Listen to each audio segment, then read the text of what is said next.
All right, we have one of the big winners from this past weekend back on the show, as I kind of faded out there, but you finished Tara Graff with a buzzer beater TKO at the end of the second round at Bellator 243. She's now 3-0 in the Bellator cage. Happy to be joined by Valerie Loureda, who was on the very first episode of this program back in the day. Oh. Valerie, how are you?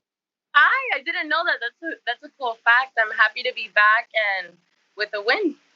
There you go. Well, congratulations. First off, I remember we talked about the emotions that came over you after your first Bellator win last year over Colby Fletcher, and then, you know, what you felt fighting at MSG. But I'm curious, was this the most gratifying and satisfying win of your fighting career to date?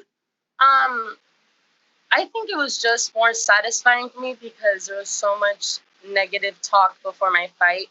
And I hadn't fought in a long time, so it was looking more of like a social media thing, but I was training so hard, and it was just it was really frustrating for me. But just hearing what people would say, you know, Twitter beef I had and about my TikToks and the way I am, you know, it just made it that much more satisfying, and I had to be that much more petty after my fight.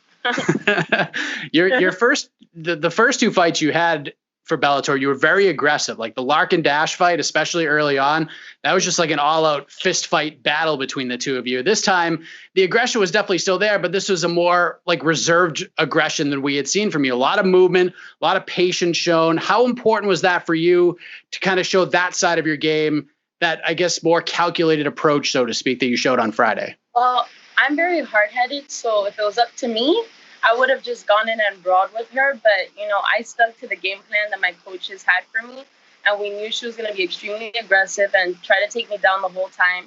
So it was just a mental battle with myself, stick to the game plan, you know, circle, piece her up, and knock her out with a big punch.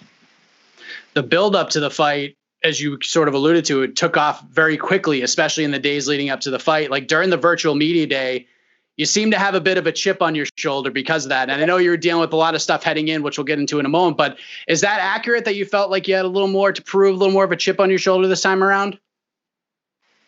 I was really nervous, like really, really nervous, because I had faced a lot of adversity that week before that fight, and I was about to pull out, you know, so I had a chip on my shoulder. And on top of that, I felt like I had so much to prove. And I also felt like if I could go through what I went through and come out winning and come out doing something spectacular, this will prove to me that I could go through anything in my life and still be successful in my career.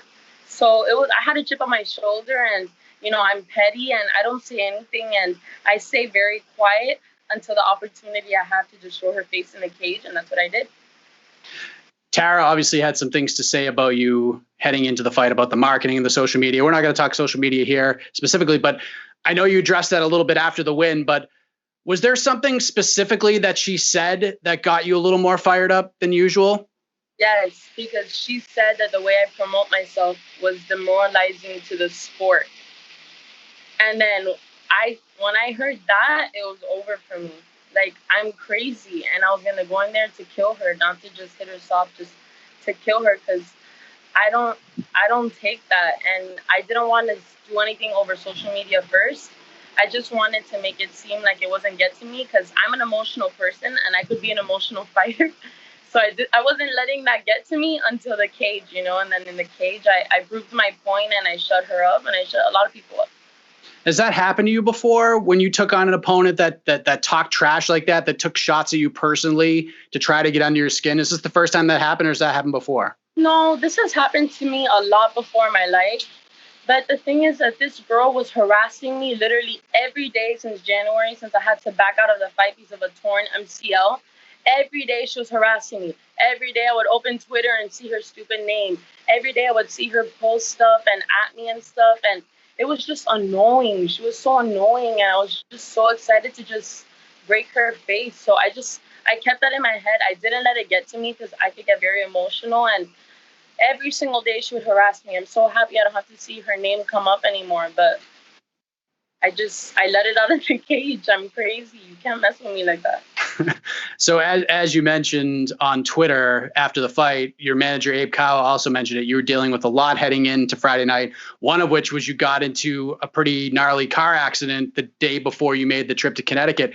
What happened there on the expressway? Because the photos of the car were pretty gnarly looking. Yeah.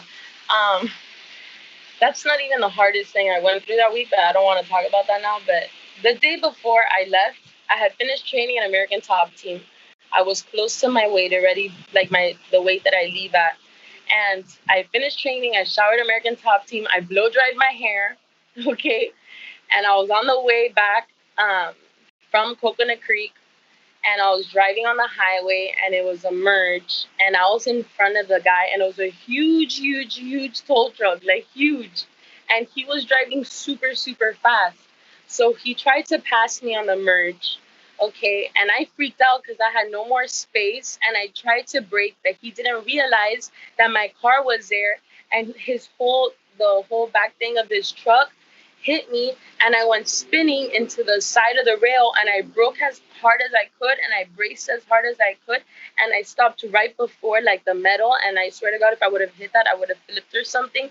But I got hit on the whole side of the car, super strong impact, and as soon as I just braced, like if I was getting punched or something, I just as hard as I could, and like the only thing I thought about was like getting my hand raised, and this can't be happening to me, and it was just really bad. So on top of that, I had to wait there for 3 hours for the cops and the ambulances and everything. And I'm like, there's no way I could win this fight when something like this just happened to me. Literally, I leave at 8 a.m. and it's 9 o'clock at night. I'm like, I can't be dealing with this right now. I can't be thinking about this right now. There's a girl who's about to go into the cage to break my face, and I'm dealing with a problem like this. I'm like, I didn't think I would be able to pull through because it was just so much, and my car, it was bad. But then I spoke to a sports psychologist and my manager's sister, and they talked sense into me. And, they're like, Valerie, things like this happen to everybody. Because I thought it was like a sign from God, like telling me not to fight or something. Because that had never happened to me like that so bad.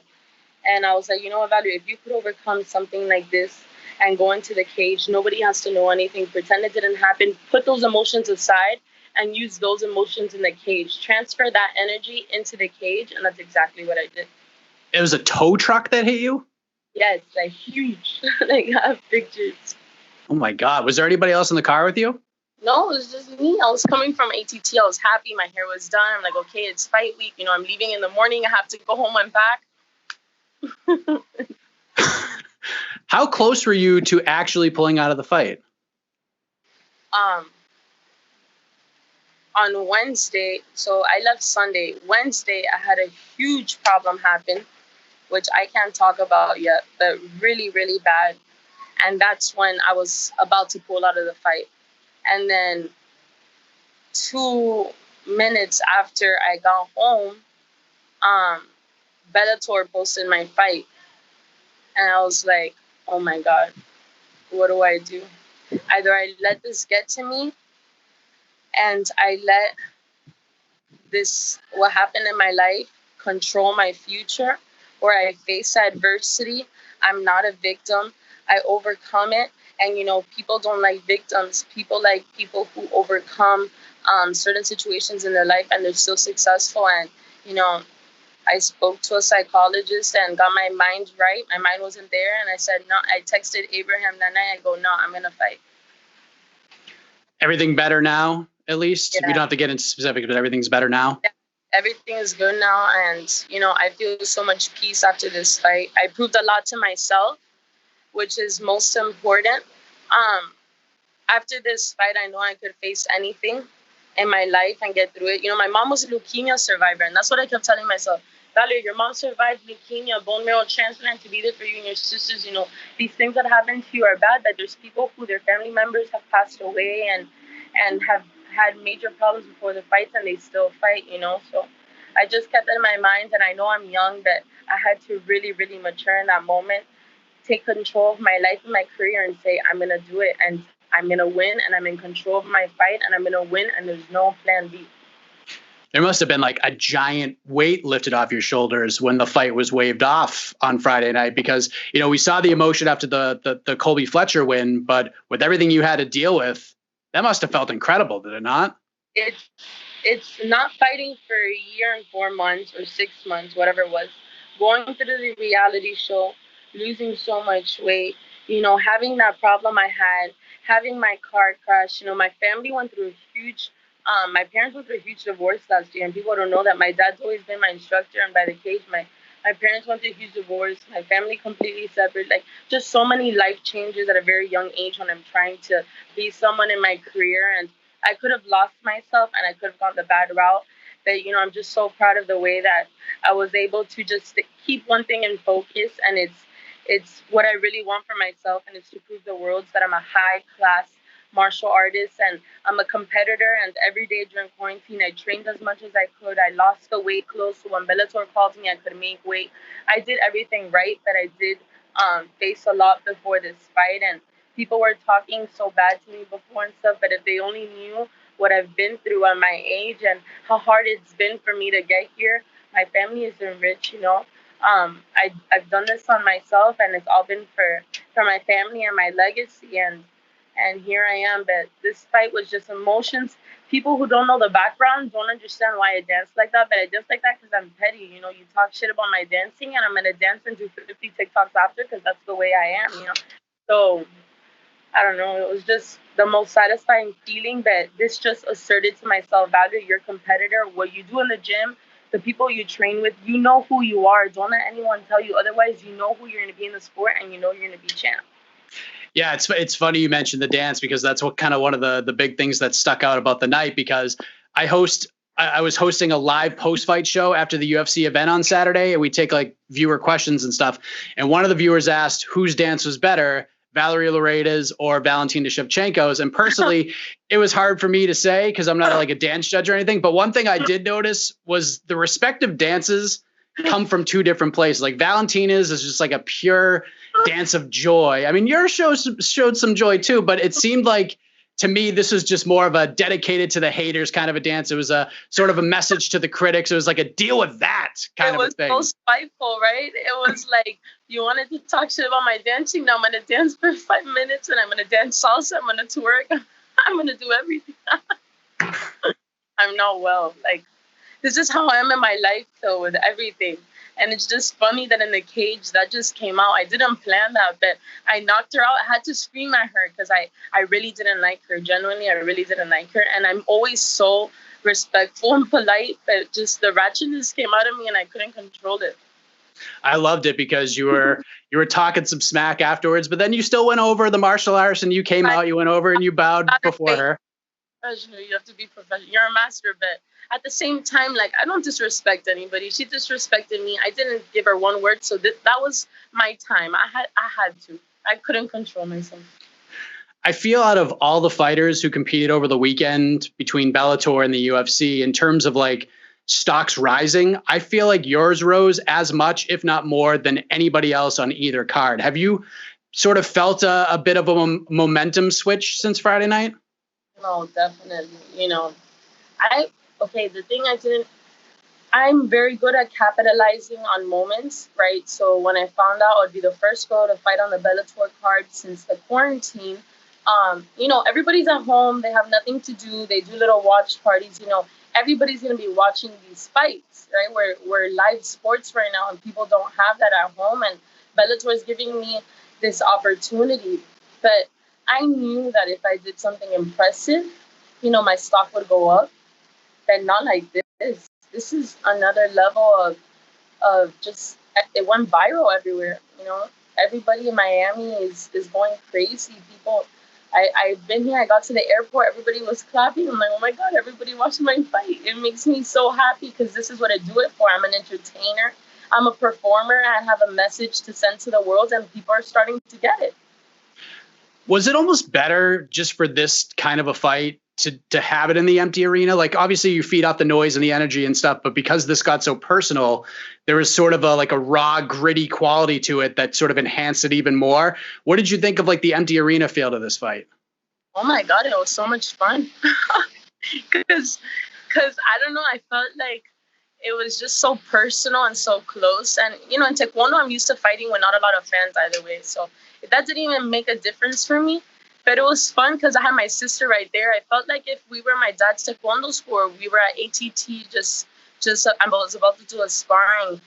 It made me a lot more like comfortable in that moment, especially because I was going through so much. Just my emotions, I was able to control it better. And, my sister was there with me, my coaches, I heard them perfectly. It was just so much fun. And then after we were dancing, Bellator is amazing. The production's amazing, and I'm just so grateful to them. Is your sister usually in your corner? She's always on my fights, but this is the first time she's in my MMA corner. But she's been in my taekwondo corner since we were babies. Like, this is what we do. My sister knows me better than anybody else. And my sister is also a high-level taekwondo fighter. My sister's better than me in taekwondo. I could say that. She could lift her leg up and do 50 million kicks. And my sister's gorgeous. And she does collegiate taekwondo. And my sister knows me as a fighter. And this whole fight week, we were chilling. She was ordering room service. We were watching shows. We were watching Netflix. Like, if we were in a beauty pageant, like if we were in a cheerleading competition, and then Friday we're like, well, Natty, it's time to fight. Let's get ready. We just got cute. We put on our matching, because she was wearing my matching top to my fight clothes. And I did my little makeup before the fight, and this is what we do. We just go, we fight, we win, and we come back. I know Jorge Masvidal shouted your praises on Twitter, but I know you've built a really strong relationship with Joanna and Jacek. You helped her train for the Zhang Weili fight, which was an epic battle, one of the greatest fights of all time. Did Joanna reach out to you to congratulate you on the victory? Yes, of course. Joanna's so proud of me, because Joanna told me that I'm going to be champ. I just need to stay focused and not listen to what anybody says to me. And she knows I was nervous coming into this fight, but yeah, she reached out to me, and I showed her Tara before the fight. I sent her Tara's videos. Joanna, what do you think? Whatever. But Joanna's been a huge role model to me in the sport. I respect and I admire her so much. So you're 3-0 now. You mentioned it. You love building upon momentum. You do it very well. How do we build upon this? Have you thought about when you maybe want to get back in there and do it again? Yeah, November, December, I'll be back. As you know, there are always people out there who are going to downplay what you do in the sport, whether it's you or anybody else. And one of the primary things that I've heard is, when is she going to get a step up and take on a real fighter? I mean, you're 3-0, you're 22, you're like just getting started here. So people need to slow their roll a little bit. But I think Bellator does a really good job of developing talent. So what is your sort of idea, your plan when it comes to your progression and building your way back up there? Well, I trust Bellator and I trust my manager. And I feel people don't realize and they don't understand I am 22 years old. I'm one of the youngest in this sport. Okay. I'm only 3-0. An amateur, I had 3 fights, but I've been fighting taekwondo since I was a baby. So I've been doing this my whole life. It feels the same to me. So yes, I do have my taekwondo background, and yes, I'm fighting for Bellator, one of the biggest MMA platforms in the world. But I'm 22 and I'm 3-0. And if it were up to me, I would rush and stuff, but I just need to trust my management and Bellator. They make the right decisions for me. American Top Team has developed me into the MMA fighter I'm showing in the cage right now. And we're gonna continue going the right way, the right journey, and everything comes at its time and its moment. And when it's time, I'll have that belt. To be 22 again. You're 15 years younger than me. It's so wild to even say out loud. But I forget my age. I feel like if I'm 30, I feel like if I'm super old as a fighter in the sport, because I've just been getting hit for so many years. You got that life experience, that's for sure. Well, now that you're back home in Miami, we're days removed from the big win. You've let it kind of sink in a little bit. What's the message to your fans, the people that support you, and even the haters and the ones who doubt you? What do you want to say to everybody? Okay, there's people, either you understand me or you don't. I feel like there's people that understand me and there's people that they don't get me. But I understand myself. And sometimes I think I'm a genius, and sometimes I think I've just been hit too many times in the head hard. But I know what I'm doing. I know what I'm capable of. I know I'm going to be the champion. I know that no matter everything else I do in my life, what I always prioritize is training harder than any other girl out there. So yes, I'm only 3-0, but I have huge potential. I don't listen to what anybody says. I'm extremely confident in myself, my skills and who I could be in this world, and no one is going to change that. Well said. Amazing performance, Valerie, especially with everything you had to deal with. I appreciate you giving me so much time today. Congratulations again. You have great momentum right now, and I think I speak for a lot of people. We look forward to seeing what is next for you. So all the best to you, Valerie. Enjoy some fun in the sun and enjoy the victory. Thank you so much for having me. Bye. On to the next one. Thanks, Valerie.